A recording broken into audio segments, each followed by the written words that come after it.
get down a little bit to the micro. One of the chief virtues of your argument, I'm almost tempted to say its most impressive virtue, but that would perhaps be a little unfair, is that it is not a theory. I mean, I hope you hang on to this modesty, despite accolades. I'm Canadian, so... Yeah, okay, right, yeah, that's right. I'm hardwired. South of the border, it would be hard, right? Okay, and I say that because the value of the logic, and I think the logic, that term should be retained. Although, as we talked last night, an anthropologist would say, yeah, but that's Anglo-Saxon, you know, that's Aristotle, and there are other logic. Forget that. Relativism has its limits. Keep to the logic. And the value is that you are anti-determinist. You are anti-determinist. At least insofar as the determinism is that, you know, once an authoritarian, always an authoritarian, right? Things have to really collapse in order for them. It's the notion of feet first. I remember vividly at the time that Suharto fell. I was actually testifying in Congress, and unfortunately the senator asked all of the supposed experts, you know, what was going to happen, right? This was like 2 weeks before he resigned. Right.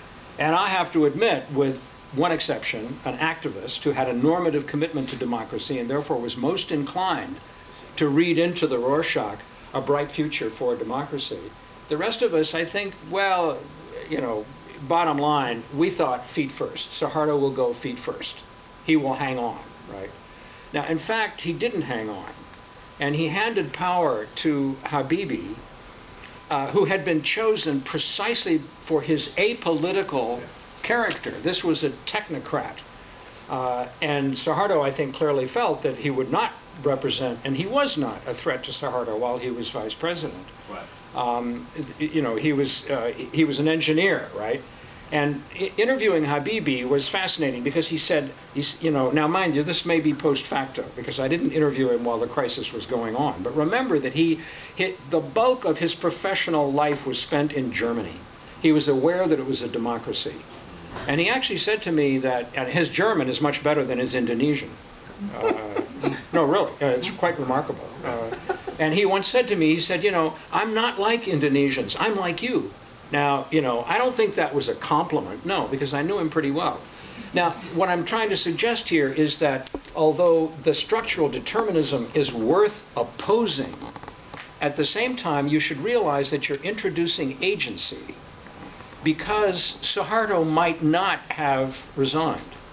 And you're also introducing subjectivity because whether the authoritarian thinks it's bitter or sweet during the spot is a subjective choice. When you talk about choice, you inevitably, you know, and this is a complication. You know, it could be even an analytic swamp. How can you choose the choice without getting inside the brain of the person and the personality and the biography of the person who is choosing?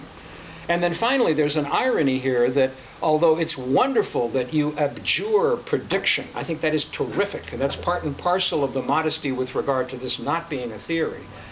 The curve that you suggest is inherently predictive and subjectively predictive, because if I'm the autocrat during that sweet spot, and I may think it's sweet, you hope I do, but maybe not. Maybe I think it's bitter. Your colleague Dan Slater, when he talks on the 9th of February here at Stanford, is going to give a lecture entitled Embittered Authoritarians, right? So we'll see that side of the argument. But inevitably, whatever the choice is, it reflects a prediction of what's going to happen on the part of the authoritarian leader himself.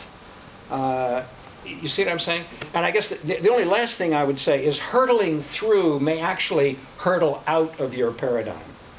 What happened in Indonesia does not strike me as a Taiwan case. It's very hard for me. The pace of events, the collapse of the economy, the dramatic diminution in GDP under the assault from the Asian financial crisis, the million-man march that Amin Rice almost accomplished, right, which would have really thrown the capital into complete chaos.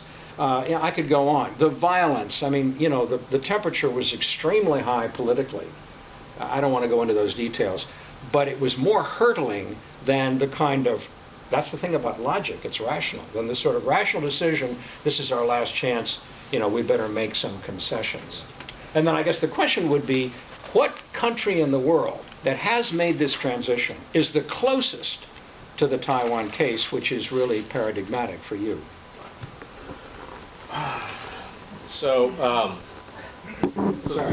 Don was a professor of mine at the University of Wisconsin, and he was always known as asking the hardest questions in seminars, and because I was a student of his, I never was subjected to this publicly. Until now. Until now.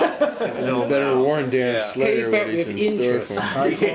Yeah, I would say, no, privately I got it, but publicly, no. These are, as expected, I mean, you've teased out precisely, a lot of things that we're worried about and thinking about, right? So, as I say, our explanation, the best that it can do, if we want to talk prediction, right, the best that it can do is that it can predict or anticipate struggle, right? That there will be in moments a reading of what's going on, a reading of signals that will create a kind of awareness within a regime that this may be the beginning of the end. It may be a slow beginning of the end. It may be a long beginning of the end. And I take your point. Or it may be a very quick beginning of the end, right? That Indonesia is a very quick process. Taiwan, they had plenty of time to think about this. So what we're seeing is the anticipation of struggle. So what we can do, right, in our study is to try to chronicle that as best we can, right? Is to try to talk about the contours of the struggle, what are the lines of contention, and how does the struggle play out. But in the end, a concession case is when the regime makes decisive reforms, right? Yeah. And this is where I think this is where the case of Malaysia will actually be really important, particularly in contrast to Taiwan, because you'll hear all the time, well, we are making reforms. Right? Yeah. But they're not consequential in the way in which, in the Taiwan case, they were. That's right. Right? Now, that's not to say that reforms in Taiwan were perfect, or the prescription or the recipe for a wonderful, lovely democracy. I mean, after all, it was the choice of an insistence on an electoral system that would give the KMT a seat bonus, and they learned this, of course, from the LDP in Japan, in the countryside, right? Right. But there were still decisive enough reforms to suggest that you can't go into No Te Wu's mind, or at least not yet, but we can read off the reform, the intention, or that's the best that we can do. We are reading off the reforms, the intention, or as you put it, agency. Right? And that's post hoc. Right, that's post hoc analysis. But for our concession cases, we have the luxury of post hoc. Right. Yeah. Yeah. So the candidate cases, the best we can do is chronicle as best we can the kinds of concessions or kinds of struggles that we're seeing. So what is the best case? The next best case, right? So Indonesia is our worst possible case. It's our worst concession case. Right. It was on that curve. It was in a stylistic way, it was about to have hurtled through. It could have hurtled through. So what's the next best case? Well, at least in the article version, the next best case that we have is Korea. Right. Okay. Right. Now it's nowhere as nice as the Taiwan case, right. Because we have enough evidence of this, is that No Te Wu is looking around in '87 and is gambling that the opposition will be split between Kim Dae-jung and Kim Yong-sam, and he's right. It pays off. He wins the presidency with 34% of the vote. He understood regional voting. He had enough information from previous signals that this was not 100% guaranteed, but not unlikely, right? So, but I would say that's probably the next best case. I mean, Taiwan is almost too perfect, and as I say, it's the case upon which we inductively generate this whole explanation, so it has to be perfect. But I would say that the Korea case is probably the next closest. Yeah. Yes.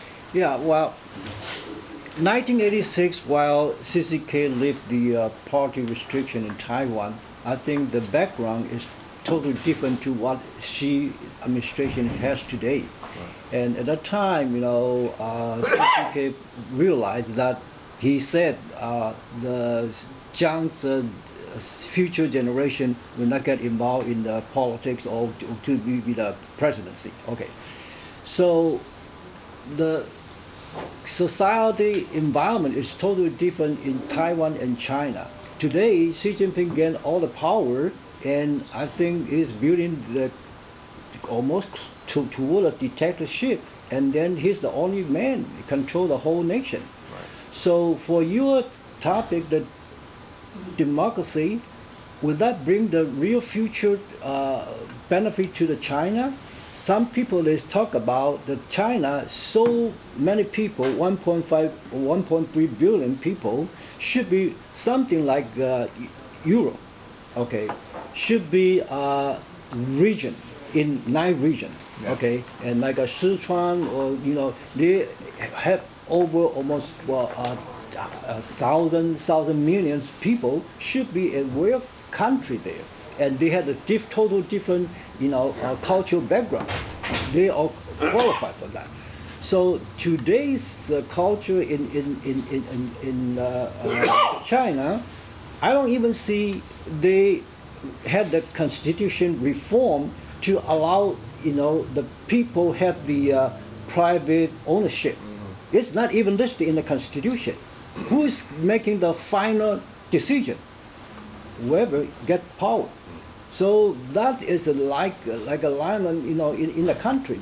You never know when it will explode. So that's my thought. Yeah, I mean, thank you very much. I mean, it illuminates one of the challenges for China, and this I think is in many ways a litmus test. If you're talking to Chinese party members, intellectuals, those close to the party, and they say, this is actually a serious option. Well, it's a serious option, and you can demonstrate a level of seriousness if you recognize the kinds of institutional reforms that have to evolve in order to make this option realizable, right? And so one of the things that I've stressed, for instance, is, look, in Taiwan, they put into place the institutions of elections, totally unfree, totally unfair, but nonetheless, Shelley Rigger makes, I think, a very compelling argument that institutional holdover was absolutely critical to quickly usher in the democratic practice that we begin to see in Taiwan. So, if you're serious about this in China, right, and you're not just saying this for your own self-gratification or public consumption. If you're serious about it, then there are institutions, and a lot of these then have to do with kinds of the reforms that you were talking about. I am concerned, though, about when I hear in China, and I'm not suggesting you said this, but that there is this insistence that an authoritarian advantage is necessary in China, or that authoritarianism is necessary in China in terms of economic development. And we hear that argument all the time because the argument is that China will fall apart if the Chinese Communist Party is not in charge. To which I would say, I have a couple thoughts about that, and some of my more political economy work would speak to whether or not there in fact is an authoritarian advantage. If you look at authoritarian political economies, by the time Taiwan, for instance, into the 1970s, the only authoritarian advantage there were land reform and wage compression. And by the 1970s, just through natural wage increases, they were priced out of the market anyway. In other words, whatever authoritarian advantage they enjoyed in the 60s were no longer being realized in the 70s. So I don't buy that argument. But I also don't buy the argument, and what I would say is, well, look, to concede democracy does not mean conceding defeat. Right? To concede political reform does not mean that the Chinese Communist Party can no longer govern China. Right? But it doesn't guarantee that it will. It doesn't guarantee that it will. That's right. And that's the calculation. If you don't like uncertainty. That's right. Well, that's right. There's always uncertainty, but there's little uncertainty and there's a lot of uncertainty. And the longer you wait, it becomes a lot of uncertainty, right? It approaches the Indonesia example, whereas, CCK did not intend for the KMT to lose. And